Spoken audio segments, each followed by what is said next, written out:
Bonjour, nous sommes le mercredi 27 mars 2019 et je vous propose la situation des cultures de cette semaine. Alors concernant les blés, on est en plein stade de redressement avec beaucoup de parcelles qui ont atteint le stade épi 1 cm. Donc c'est le stade optimum pour appliquer un régulateur sur les parcelles où le risque vert le demande ou le nécessite. Attention aux conditions climatiques et aux amplitudes thermiques importantes entre la levée du jour et la pleine journée, puisqu'en ce moment on a des gelées blanches le matin et des températures assez douces. Ça peut provoquer des phytotoxicités, des réactions un peu bizarres des parcelles avec des jaunissements qui peuvent ressembler à des carences. Au niveau des maladies, on observe sur les vieilles feuilles des taches de septoriose, de l'oïdium sur les sols sableux ou crayeux. La rouille est signalée dans certains départements. Pour l'instant, dans l'Aisne, on n'en a pas observé.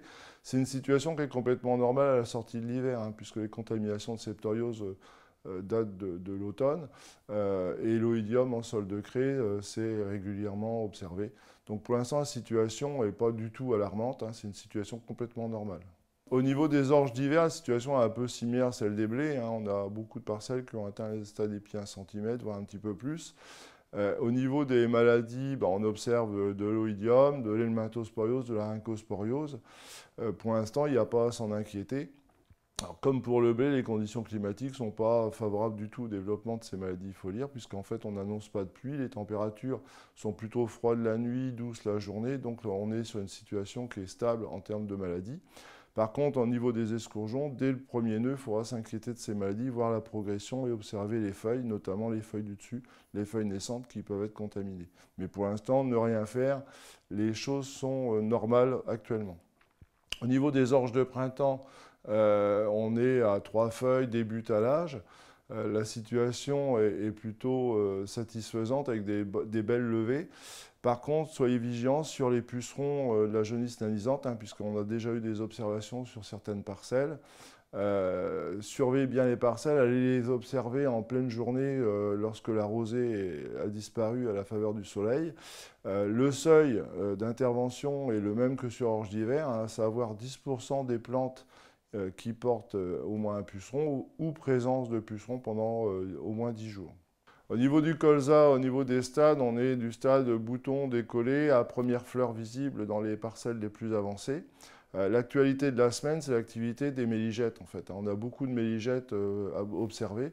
Toutes les parcelles quasiment sont colonisées avec une activité de cet insecte qui est assez important aux plus belles heures de la journée. Je vous rappelle juste que le seuil il est différent en fonction de l'état de la culture. Pour les parcelles les plus poussantes, les plus développées et qui, a priori, n'ont pas souffert ni de l'automne ni de l'hiver, le seuil est entre 6 et 9 méligettes par plante. Alors que pour les plantes qui sont chétives, les parcelles qui ont mal levé ou qui sont en souffrance, le seuil est 1 méligette par plante. Donc dès qu'on aperçoit un méligette dans la parcelle, pratiquement on peut considérer que l'intervention se justifie. En dessous de ce seuil de 1 méligette par plante, on considère qu'une plante sur 2 colonisée justifie de déclencher une intervention. Au niveau des maladies sur colza, pour l'instant, la situation est saine. Et puis pour le charançon de la tige, il est trop tard pour intervenir. La période de sensibilité est dépassée aujourd'hui. Alors pour les protéagineux, les pois sont en train de lever avec l'apparition des premières feuilles. Aujourd'hui, il faut surveiller les trips. Alors faites-le en pleine journée, lorsque les températures sont un peu plus douces. On n'a pas d'observation pour l'instant et le stade limite pour l'observation, c'est la première feuille déployée. Donc pour l'instant, on est en pleine période de sensibilité. Mais dès que la première feuille est déployée, on arrête l'observation. Le trips ne représente plus de danger à partir de ce stade-là. Je vous souhaite une bonne journée. À la semaine prochaine.